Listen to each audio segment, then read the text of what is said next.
Bismillahirrahmanirrahim. Adi bin Hatim, ya putra Al-Jawad, salah seorang pengusaha dan pembesar dari suku At-Ta'i di Madinah. Ini merupakan salah seorang yang tidak suka dengan kehadiran Nabi Muhammad SAW di Madinah ini. Nah, sehingga dia memutuskan untuk keluar dan menuju ke Syam. Setelah tinggal beberapa lama di Syam, ternyata dia memiliki satu kesan yang tidak baik, tidak seperti apa yang ia bayangkan. Dia membayangkan hidup di Syam itu ya bersama orang-orang Nasrani yang lainnya itu damai, tenang. Ya ternyata di luar itu semua, dan dia memberikan komentar kebencian saya terhadap Syam itu ternyata tidak melebihi kebencian saya terhadap dakwah atau Muhammad Sallallahu Alaihi Wasallam. Maka kemudian dia kembali ke Madinah. Nah, sesampainya di Madinah, di perjalanan itu dia selalu mempunyai pikiran gitu dalam benaknya itu, saya ingin tahu tentang Muhammad ini. Kalau seandainya dia seorang nabi atau seorang rasul, ya saya tentu ya tenang. Tapi kalau dia sebagai raja atau sebagai penguasa, dan itu yang membuat takut saya. Maka begitu sampai di Madinah, dia kemudian bertemu dengan Nabi Shallallahu Alaihi Wasallam setelah mengucapkan salam, dan kemudian Nabi SAW mengajak Adi bin Hatim ini ya ke rumahnya. Rumahnya tidak terlalu jauh karena memang rumah Nabi Shallallahu Alaihi Wasallam itu sangat berdekatan dengan masjid.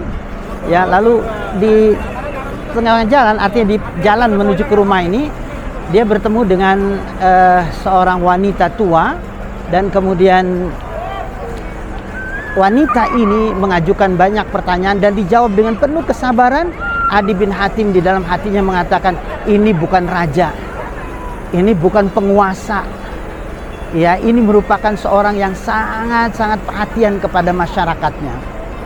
Begitu sampai ke rumahnya, begitu masuk ke ruang tamu, dan ternyata Nabi Sallallahu Alaihi Wasallam masuk sebentar, lalu kemudian diberikan bantal ya dari kulit. Nah, bantal ini kemudian diberikan kepada Adi. Adi mengatakan, ya tidak ya Muhammad, engkau yang pakai. Tidak, engkau adalah tamuku, katanya. Silakan kamu duduk di sini. Dan Nabi Sallallahu Alaihi Wasallam kemudian duduk di tanah, dan kemudian bertanya Nabi Sallallahu Alaihi Wasallam, ya setelah melihat ada banyak kegalauan awalnya itu di dalam diri Adi bin Hatim, karena dia melihat rumah yang dia bayangkan itu adalah rumah seorang penguasa, seorang raja yang kaya raya, ternyata amat sangat sederhana sekali. Tidak ada perhiasan, tidak ada lukisan, tidak ada hal-hal yang berharga di ruang tamunya.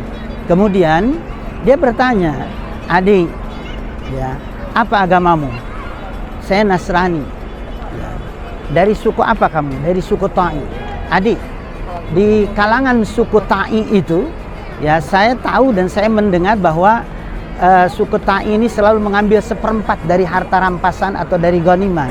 Betul. Bukankah itu melanggar satu aturan? Ya. Kenapa itu kamu lakukan? Lalu kenapa kamu masuk Islam atau kemudian kamu terlambat dan tidak menerima agama ini? Apakah kamu menunggu nanti kalau seandainya agama ini menyebar kemana-mana sehingga kekayaan semuanya ini dimiliki oleh kaum muslimin, kamu baru masuk Islam? Lihat, dalam waktu dekat kekayaan itu nanti akan dikuasai oleh umat Islam, dan tidak ada orang yang menerima sedekah, tidak ada orang yang menerima zakat. Itu terbukti pada masa Umar bin Abdul Aziz. Atau apakah kamu masuk Islam menunggu nanti sampai aman, tenang, sampai ada seorang wanita dari Qadisiyah masuk ke Makkah untuk menunaikan ibadah haji seorang diri, ya, dan nanti sebentar lagi akan terbukti itu? Atau apakah kamu masuk Islam itu menunggu nanti ya ada pasukan-pasukan yang bisa menguasai seluruh daratan atau seluruh negara-negara yang ada di sekitar ini?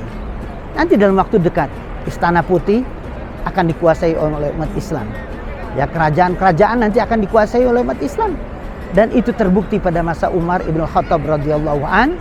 Lalu Adi bin Hatim memutuskan ya untuk segera masuk Islam, dan dia bersyahadat sehingga dia menjadi seorang sahabi. Wallahu a'lam bissawab. Assalamualaikum warahmatullahi wabarakatuh.